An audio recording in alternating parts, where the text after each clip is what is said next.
우리에게 성령의 능력을 갑절로 주옵소서. 여러분, 우리 드라마 잘 봤죠? 내용이 각각의 이제 소재는 다르지만 한 가지의 주제를 이야기하고 있어요. 그죠?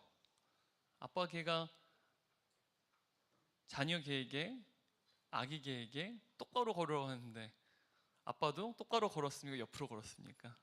옆으로 걸었어요. 또 주일학교 선생님도 사실은 온전한 예수님의 제자로 살았습니까? 살지 못했습니까? 살지 못했어요. 그리고 마지막에는 소대장님이 아니라 순장님도 네, 사랑방 예배 때 함께 또한 말씀의 은혜에 따라서 또한 예배자의 삶을 사는 부분에 대해서 함께 또 격려하고 또한 성실하게 신앙생활을 얘기했지만 어떻게 해요? 순장님도 그러지 못한 부분을 볼 수 있었죠. 그죠? 근데 참 우리가 예수님의 제자로 산다는 것, 예배자로 산다는 것, 똑바로 걷는 것, 우리가 세상 가운데 하나님의 자녀로서 어떤 예수님의 제자로 우리가 주님의 의의 길을 걸어야 되거든요. 근데 좌우로 우리가 치우치거나 죄의 길을 걸으면 되지 않는데 우리가 주님의 그 의의 길, 말씀에 순종하는 삶을 살아가기 위해서는 우리에게는 성령의 능력이 필요합니다. 연약한 우리는요 언제나 넘어질 수밖에 없어요. 오늘 말씀의 제목처럼 여러분 갑절의 성령의 능력이 우리 모두에게 있기를 주님의 이름으로 축원합니다. 여러분, 하나님께서 오늘 본문을 보게 되면 이제 엘리야가 이제는 나 홀로 남았고 이제는 아무것도 이제는 소망이 없기 때문에 이대로 죽기를 원합니다 간청했을 때 하나님께서는요 그에게 새로운 어떠한 하나님의 대안을 보여주십니다. 그 대안은 바로 엘리야가 아닌 다른 한 사람이었어요. 오늘 본문에 나타나는 엘리야가 아닌 다른 한 사람의 이름이 무엇입니까? 엘리사라는 거예요. 여러분, 그런데 좀 아이러니한 것은 하나님께서 이미 엘리야를 통해서 어떻게 보면 죄로 가득한 북이스라엘 땅 가운데 하나님께서 그들로 알고 다시 돌이키게끔 하시려고 한 사람 엘리야를 사용하셨어요. 그런데 엘리야가 그토록 애를 쓰고 여호와를 향한 열심으로 섬겼지만 어떻게 됐습니까? 성공했습니까? 실패했습니까? 이스라엘 백성들이 하나님께 돌아왔습니까? 돌아오지 않았습니까? 아합과 이세벨이 하나님께 돌아왔습니까? 돌아오지 않았습니까? 돌아오지 않았어요. 그렇다면 하나님께서 다른 방법을 강구하셔야 돼요. 한 사람 엘리야를 통해서 이스라엘 백성이 하나님께 돌아오지 않았기에 하나님께서는요 더 크고 위대한 하나님의 역사와 기적을 통해서요 마치 우리가 출애굽기 큐티 말씀을 나누고 있듯이 애굽에게 10가지 재앙을 행하셔서 애굽 백성들이 완전히 아비규환이 된 것처럼 하나님께서 그들을 하며 놀라운 기적을 통하여서 바로잡으신다면 얼마든지 이스라엘 백성이 하나님 앞에 회개하고 돌아올 수도 있을 텐데 하나님께서는 또 아이러니하게도 연이어서 또 다른 한 사람 엘리사를 부르셨다는 사실이에요. 한번 16절 말씀을 한번 읽어볼까요? 하반절입니다. 함께 읽겠습니다. 아벨므올라 사밧의 아들 엘리사에게 기름을 부어 너를 대신하여 선지자가 되게 하라. 여러분, 하나님께서는요 한 사람을 또 이어서 이번에도 연이어서 또 다른 한 사람을 부르고 계세요. 여러분, 사실 인간은 모든 일을 행할 때 어떠한 커다란 일을 도모할 때요 산수적인 계산을 통해서 일을 행합니다. 그러니까 딱 보면은 견적이 나와요. 아, 이렇게 하면 성공할지 이렇게 하면 성공하지 않을지. 우리 친구들은 계산이 쓰지 않죠. 아직 인생을 많이 안 살아서 그래요. 인생을 조금 더 살잖아요. 여러 가지 시행착오를 겪으면서 딱 보면은 직관적으로 이게 될 일인지 되지 않을 일인지 알아요. 그리고 성공하면 성공할수록 성공한 사람들은요 직관력이 있어서요 이걸 해야 될지 말아야 될지, 이게 돈이 될지 돈이 안 될지 아주 안다는 거예요. 그러니까 인간은요 산술적인 계산을 통하여서 어떠한 일들을 도모하곤 합니다. 그런데 하나님께서는요 산술적인 계산 능력이 아니라요 인간의 이해와 어떠한 이성을 뛰어넘어서 하나님께서는 단지 한 사람에 불과할지라도 숫자에 연연하지 않으세요. 그 한 사람을 통해서 하나님께서는 하나님의 놀라운 일들을 이루신다는 사실입니다. 왜냐하면 여러분 그 한 사람 뒤에 누가 있습니까? 전능하신 하나님이 계시기 때문이에요. 아무리 연약한 한 사람이라도 여러분 그 뒤에 전능하신 하나님이 함께 하시면요 그 사람은 단 한 사람이 아닙니다. 그 한 사람은 전능하신 하나님이 함께 하시는 한 사람이라는 거예요. 이것이 하나님께서 하나님의 놀라운 일들을 행하시는 방법이라는 거예요. 늘 한 사람을 통해서 하나님께서는 일을 행하신다는 사실이에요. 그리고 인간의 일생은 너무 짧아요. 하지만 하나님께서는 하나님의 일을 길고 장구한 역사 가운데 이루어 가시는데요, 그래서 항상 하나님께서는 한 사람을 통해서 주님의 일을 완성케 하시지 않아요. 단지 인간은 자신에게 맡겨진 하나님의 작은 한 부분만 담당할 뿐이라는 사실입니다. 근데 오늘 우리에게 주는 이 말씀이 우리에게 너무나도 중요한 것은요, 여러분, 하나님께서 엘리야를 부르셨고 또 연이어서 엘리사를 부르셨어요. 그렇다면 오늘 말씀을 들을 때 하나님께서 하나님의 놀라운 일을 이루시기 위해서 엘리야같이 위대한 하나님의 사람을 하나님께서 사용하시는구나, 하나님께서는 또 엘리야의 제자와 같은 엘리사 같은 위대한 하나님의 사람을 또 사용하시는구나 라고 생각하면 안 돼요. 왜냐하면 여러분, 엘리야와 엘리사는요, 하나님께서 그를 사용하실 때 하나님의 영, 성령이 그에게 임하셨어요. 바로 성령이 임하는 한 사람, 바로 그를 하나님께서 사용하셨어요. 그런데 저와 여러분은요, 이제는 예수 그리스도를 우리의 구주로 믿어요. 믿으세요? 우리 친구들 믿으세요?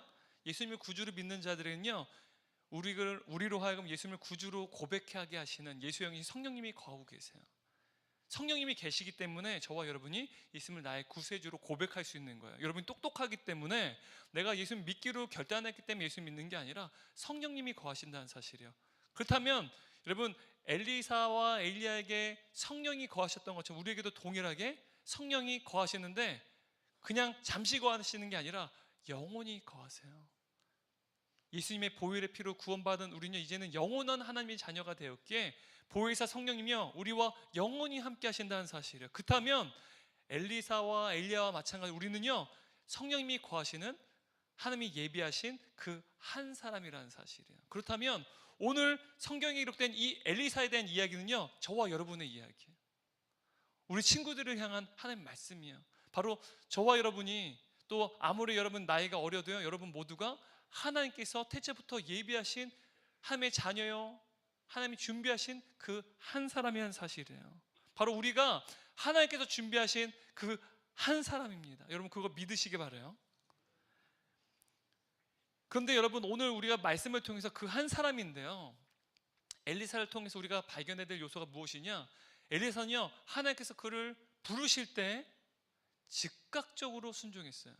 다시 말하면 저와 여러분도 하나님께서 예비하신 한 사람이잖아요. 그렇다면 우리로 하여금 하나님께서 우리를 하나님의 자녀로 부르셨는데, 우리도 마찬가지로 엘리사 같이 어떠한 신앙의 태도가 필요할까요? 오늘 엘리사가 하나님의 부르심 앞에서 즉각적으로 순종하죠. 우리도 즉각적으로 순종하는 신앙의 태도가 필요하다는 거예요. 바로 이러한 즉각적인 순종을 하기 위해서도요, 성령의 도우심이 필요해요. 자, 19절 20절 말씀 함께 읽겠습니다. 엘리야가 그곳을 떠나서 길을 가다가 사밧의 아들 엘리사와 마주쳤다. 엘리사는 12겨릿소를 앞세우고 밭을 갈고 있었다. 11겨리를 앞세우고 그는 12채의 겨리를 끌고서 밭을 갈고 있었다. 엘리야가 엘리사의 곁으로 지나가면서 자기의 외투를 그에게 던져주었다. 그러자 엘리사는 소를 버려두고 엘리야에게로 달려와서 말하였다. 아버지와 어머니에게 작별 인사를 드린 뒤에 선생님을 따르겠습니다. 그러자 엘리야가 말하였다. 내가 내게 무엇을 하였기에 그러느냐? 여러분, 우리가 세번역 성경으로 지금 성경을 읽었는데 내용이 좀 다 이해가 되시죠? 근데 여기서 여러분, 엘리사는 12겨릿소를 가지고 있었대요. 근데 이 12겨릿소에서 겨릿소라는 이 말은요, 쟁기를 등에 맨 한 쌍의 소를 말합니다. 한번 이미지 한번 보여주시겠어요? 네. 지금 보면 여러분, 엘리야가 그의 겉옷을 엘리사에게 입혀주고 있어요. 그죠? 그리고 엘리사가 지금 밭을 갈고 있는데 앞에 보면 쟁기가 보이나요? 밭을 저렇게 뒤엎어서 갈면 저기다가 이제 씨를 뿌려서 이제 농사를 시작하는 거예요. 그런데 여러분, 앞에 보시면 이 쟁기 앞에 쟁기를 끌기 위해서 소 등에다 멍에를 얹었죠. 근데 앞에 소가 몇 마리예요? 2마리죠. 바로 저게 겨릿소예요. 한 쌍의 소가요, 등에 같은 멍에를 메고 쟁기를 끄는 것, 밭을 가는 것, 지금 딱 저 소를 이제 겨릿소라고 말합니다. 근데 12겨릿소라고 한다면 총 소가 몇 마리일까요? 24마리. 우리 친구 너무 똑똑해요. 또 9구단 2단은 외울 줄 아네요. 그죠? 근데 여러분, 이렇듯 12마리 소를 가지고 밭을 갈고 있다는 것은요, 우리가 또 한 가지 알 수 있어요. 24마리의 소를 가지고 있다는 것은 여러분 부자예요? 그냥 보통이에요? 굉장히 부자죠. 그죠? 근데 24마리의 소를 가지고 밭을 간다는 건 여러분 그 밭이, 그 땅이 그냥 코딱지만 할까요? 굉장히 클까요? 굉장히 크니까 24마리의 소에게 쟁기를 얹혀서 12겨리 소들이 밭을 갈고 있었겠죠. 또 그만큼의 많은 이제 소들을 가지고 밭을 갈고 있다면 여러분 엘리사 혼자서 자 1번 소 전진, 2번 소 전진 이랬을까? 아니면 각각의 쟁기질을 하는 소들에게 또 인부가 붙었을까요? 아마 일꾼들이 또 붙었을 거예요. 그죠? 많은 일꾼들이 있었고 땅도 크고 소도 많았다면 여러분 우리가 유추할 수 있는 것이 있어요. 엘리사는 부유했다, 가난했다. 어느 쪽이에요? 부유했다라는 거예요. 부유한 사람이었어요. 그리고 여러분 엘리야는요 그의 겉옷을 앞에 이미지를 보니까 엘리사에게 입혀줬죠. 그죠? 근데 고대 시대에 외투를 벗어서 겉옷을 벗어 입혀준다는 말은요 그의 직책을 계승한다는 의미가 있어요. 다시 말하면 여러분 엘리야의 직책이 무엇입니까? 선지자예요. 다시 말하면 이 외투 겉옷을 벗어서 엘리사에게 입혀준다는 말은 바로 엘리야 선지자의 그 직무를 계승한다는 의미가 있었어요. 바로 이 사실을 알았기 때문에 엘리사는요 그에게 외투를 겉옷을 벗어서 입혀줬을 때 바로 즉각적으로 망설임 없이 순종했다는 사실입니다. 20절 21절 말씀 함께 읽겠습니다. 그러자 엘리사는 소를 버려두고 엘리야에게로 달려와서 말하였다. 아버지의 어머니에게 21절입니다. 엘리사는 엘리야를 떠나 돌아가서 겨릿소를 잡고 소가 매던 멍에를 불살라서 그 고기를 삶고 그것을 백성에게 주어서 먹게 하였다. 그런 다음에 엘리사는 곧 엘리야를 따라가서 그의 제자가 되었다. 여러분 20절 말씀 보게 되면 접속사가 있는데 그러자라는 단어가 등장해요. 그러자라는 말은요 즉각적으로 이행했다, 행동했다라는 것을 뜻해요. 다시 말하면 엘리사는요 하나님의 부르심에 대해서 즉각적으로 반응했고 즉각적으로 순종했다는 것을 뜻하는 거예요. 근데 여러분 엘리사가요 부유한 사람이에요. 가진 것이 많은 사람은요 하나님의 부르심에 대해 한번 생각해 보겠습니다 할 만큼 한데, 할 만도 한데 그는요 부유함에도 불구하고 하나님이 그를 선지자로 부르실 때 그 즉각적으로 순종했다는 거예요. 뿐만 아니라 여러분 지금 엘리야는요 지금 누가 그를 죽이려고 지금 현재 이를 갈고 있어요? 이세벨이 엘리야를 죽이려고 지금 이를 갈고 있어요. 그를 찾고 있어요. 만일 여러분 엘리야와 함께 그 선지자의 직무를 계승해서 함께 한다고 한다면 여러분 엘리사는 어떤 위험을 무릅써야 될까요? 생명의 위험을 또한 생명의 위협을 또 생명을 잃을 수 있는 그 위험을 무릅써야 한다는 사실이에요. 다시 말하면 이 부르심에 순종한다는 것은 엘리야가 처한 그 위험 가운데 같이 뛰어들겠다는 신앙의 다짐이자 표현이기도 하다는 사실이에요. 엘리사는요 그의 가족과 작별 인사를 합니다. 그리고 밭을 가를 때 사용했던 그 멍에를 다 불살라 버려요. 그리고 그가 부리던 소들을요 24마리 소들을요 모두 잡아요. 그리고 그 마을 사람들에게 다 나누어 줍니다. 자신의 모든 재산을 처분하고 자신 소유의 모든 것, 자신이 누리던 모든 것들을요 다 정리하고 있어요. 이 말은 무슨 뜻일까요? 엘리사가 돌아오겠다는 것을 의미하는 거예요? 다시는 돌아오지 않겠다는 것을 의미하는 거예요? 다시는 돌아오지 않겠다는 것을 의미하는 거예요. 여러분, 저와 여러분은요 예수 그리스도를 통해서 하나님의 자녀가 됐어요. 그죠? 이제는 우리 안에 성령님이 거하고 계세요. 그죠? 성령님이 거하신 저와 여러분은요 이전에 죄의 길을 걸어갔던 옛 사람의 그 습관대로 다시 돌아갈 수가 없어요. 다시는 돌아가서는 안 돼요. 만일 돌아갔을 때는요 우리는 하나님 앞에 회개 기도라고 다시 주님 안에 거해야 돼요. 지금 엘리사는요 다시는 돌아가지 않겠다라고 지금 고백하는 거예요. 이제는 경제적으로 어려움을 겪는 삶을 살게 될 것이고 오직 하나님만을 의지해야만 살 수밖에 없는 삶으로 나아가기로 결심하는 위험한 순종이었다는 사실이에요. 이것이 바로 모든 것을 불사르는 자신의 재산을 다 처분하는 바로 그 행위가 바로 나는 이제 오직 설사 내 생명의 위협을 받고 내 경제적인 불이익을 당하고 내가 설사 무언가 또한 내가 불이익을 겪게 될지라도 나는 오직 하나님만을 의지하며 오직 하나님 없이 살 수 없는 위험한 순종을 행하는 삶을 살겠노라고 결심하는 것이죠. 반도 여러분 우리도 이러한 순종의 삶이 필요하다는 거예요. 하나님의 부르심 앞에 하나님의 자녀로 우리를 부르셨는데 바로 이러한 위험한 순종이 필요하다는 거예요. 그런데 여러분 우리가 이 부르심에 순종하기 위해서는 반드시 대가를 지불해야 돼요. 그래서 독일의 신학자인 디트리 보네퍼라는 목사님은요 이렇게 말씀하세요. 부르심에 대해서, 주님의 부르심에 순종하는 삶에 대해서 이렇게 말합니다. 그리스도께서 우리를 부르실 때는 와서 죽으라고 명령하신 것이다. 너무 무섭죠? 여기서 와서 죽으라는 말은 디트리 보네퍼 목사님 순교당했어요.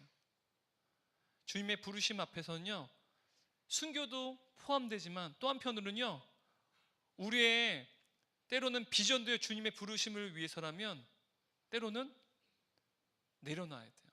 자기 부인을 말하는 거예요. 때로는 우리의 욕망도 주님의 부르심에 순종하기 위해서는 때로는 내려놔야 돼요. 여러분 주일 성수를 하는데 하나님의 백성들이 주님을 예배하는 것은 너무 당연한 거예요. 그죠? 근데 주일에 여러분들이 뭐 농구 대회가 있어요, 친구들. 그리고 뭐 캠프를 간다, 뭐 만약에 캠핑을 간다라고 하게 되면 여러분 거기에서 우리가 주님의 부르심을 입은 하나님의 자녀라고 한다면 때로는 우리의 취미 생활도 내려놔야 되고요. 또한 우리가 원하는 그러한 여러 가지 즐길 거리도 내려놔야 되고요. 우리의 비전도 때로는 내려놔야 되고요. 또한 우리의 어떠한 경제적인 불이익도 내려놔야 되고요. 바로 이것을 자기 부인이라고 말해요. 바로 이 보네퍼 목사님은요 바로 부르심의 순종함을 삶을 살 때 바로 우리는 자기 부인을 한다라고 말씀하고 있어요. 이것이 바로 부르심을 입은 하나님의 백성들의 삶의 모습이라는 거예요. 저도 어린 시절에요 농구를 너무 좋아했어요. 농구 정말 너무 좋아했어요. 초등학교 6학년 때부터 농구를 시작했는데 농구가 너무 재밌는 거예요. 그래서 중학생 시절에도요 늘 이제 농구 대회는 빠지지 않고 막 참가했던 것 같아요. 중학교 1학년 때부터. 그래서 뭐 3대3 뭐 이제 나이키 농구 대회도 나가고요. 나중에는 한 중3쯤 됐을 때 키가 좀 컸을 때는 이제 전국대회에서도 8강까지 올라갔었어요. 1000팀이 나왔는데 서울팀에서요. 그러니까 농구 저희 거의 뭐 거기에 많이 꽂혀서 살았죠. 근데 제가 농구 대회가 한 번은 인천대에서 결승까지 올라갔어요. 근데 제가 결승전에 못 나갔어요. 왜 못 나갔을까요? 결승전이 주일날 있었어요. 주일 예배 때 있었어요. 제가 거룩해서 결승전에 못 나간 게 아니에요. 나갔다간 저는 그날은 거기까지만 말씀드릴게요. 나갔다간 다시는 농구 못해요. 그래서 준우승했어요. 준우승한 경험이 있어요. 고등학교 갔을 때 농구대회 많이 나갔어요. 농구를 너무 좋아했어요. 하지만 아무리 좋아해도요 어린 시절부터 한 가지 우리의 가정의 원칙이 있어요. 그것은요 주일 성수가 목숨보다 중요하다는 거예요. 아파도 예배드리다가 죽어라라고 저는 늘 배웠어요. 아파도 예배드리다 죽으면 그게 순교래요. 저는 그렇게 배웠어요. 그래서 아파도요 걸어가지 못해도 교회에서 예배드렸어요. 장의자에 누워서 예배를 드리는 한이 있어도요 엎혀가서 예배를 드렸어요. 왜냐하면 그게 주님의 부르심을 입은 하나님의 백성의 가장 중요한 순종이라고 배웠기 때문에 그래요. 이게 바로 제가 성숙해서 그런 건 아니지만 이러한 것들이 자기 부인이라는 거예요. 내가 원하는 취미도 내 경제적인 어떠한 불이익도 또한 내가 원하는 자유도 주님의 자녀이기 때문에 때로는 그러한 여러 불이익이나 또한 부자유를 우리가 감당해내는 것, 이것이 바로 위험한 순종이라는 사실이에요. 여러분 오늘날과 마찬가지로 아합 시대는 너무나 악한 시대였어요. 위대한 하나님의 사람이었던 엘리야조차도요 얼마나 이 시대가 악했는지, 그 당시의 시대가 얼마나 악했는지 도저히 이스라엘 백성은 변하지 않았어요. 그래서요 로뎀나무 아래에 앉아서요 죽기를 간청했습니다. 죄의 길로 걸어가는 그 패망의 길로 나아가는 이스라엘 백성들요, 다시 하나님께로 돌이키는 것은요 너무도 불가능해 보였다는 사실입니다. 그런데 이제는 엘리야가 아닌 또 다른 한 사람 엘리사에게 그 하나님의 선지자의 직책이 계승됐어요. 그죠? 여러분, 엘리사가 여러분이 엘리사라고 한다면 엘리야와 같이 여러분 이스라엘 백성들을 하나님께 돌이키는 그 일을 여러분 감당할 자신 있으세요? 하늘에서 불이 내리고 하늘에서 비가 내리고 또 죽었던 사르밧과부의 아들을 살리게 되는 놀라운 하나님의 기적들을 이루는 그 삶을 살았던 위대한 하나님의 선지자 엘리야, 여러분이 만약 엘리사라고 한다면 엘리야 같이 살 수 있느냐는 거예요. 여러분, 살 자신 있어요, 없어요? 우리에게 살 능력이 있어요, 없어요? 저도 없어요. 그래서 엘리사도 고민했을 거예요. 그래서 그는요, 하나님께서 엘리야를 부르셔서 하늘로 데리고 올라가실 때 이렇게 탄원하며 외칩니다. 간절하게 요청했어요. 열왕기하 2장 9절 말씀 함께 읽겠습니다.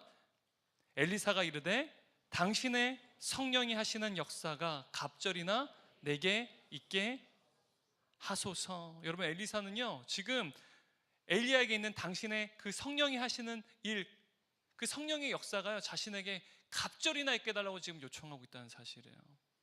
여기서 이 갑절이라는 말은요 이스라엘의 유상상속법상 장자에게는요 2배를 주기로 돼 있어요. 이 갑절이요, 다른 자녀들에게 주는 것보다 2배를 상속해 주는 것이 당시의 유산 상속법이었어요. 다시 말하면 지금 엘리사는 엘리야에게 자신의 그 선지자의 직무를 담당할 때 장자로서의 몫을 요구하는 거예요. 내가 2배 갑절로 나에게 능력을 달라는 거예요. 그런데 여러분, 지금 자신에게 성령의 갑절의 능력을 달라고 하는 이 요청은요, 그가 엘리야와 더 많은 놀라운 일들을 행하게끔 해달라고, 그러한 능력을 허락해달라고 요청하는 것일까요? 엘리야가 이뤄낸 열매보다 사역 열매보다 더 많은 열매를 거두는 인생을 살게 해달라고 요청하는 걸까요? 아니에요. 그게 아니라 위대한 하나님의 선지자였던 엘리야조차도요 이스라엘 백성들을 하나님께로 돌이키는 그 일에서는요 실패했어요. 그도 감당할 수가 없었어요. 버거운 일이었어요. 그리고 세상은요 더 악해져만 가요. 하늘에서 불이 내리고 비가 내리는 하나님의 놀라운 기적을 봤음에도 불구하고요 아합과 이세벨은요 돌이켰습니까? 돌이키지 않았습니까? 더 엘리야를 죽이겠다고 지금 난리가 났어요. 더 악해지는 세상 가운데요 여러분, 엘리사는요 도저히 하나님의 선지자의 그 사명을 감당할 수가 없는 거예요. 그래서 갑절의 성령의 능력을 달라는 것은요 나에게 당신의 능력과 같은 성령의 능력을 달라고 지금 간절히 요청하는 거예요. 간절한 절박함 가운데 지금 나에게 성령의 능력을 달라고 요청하고 있다는 사실입니다.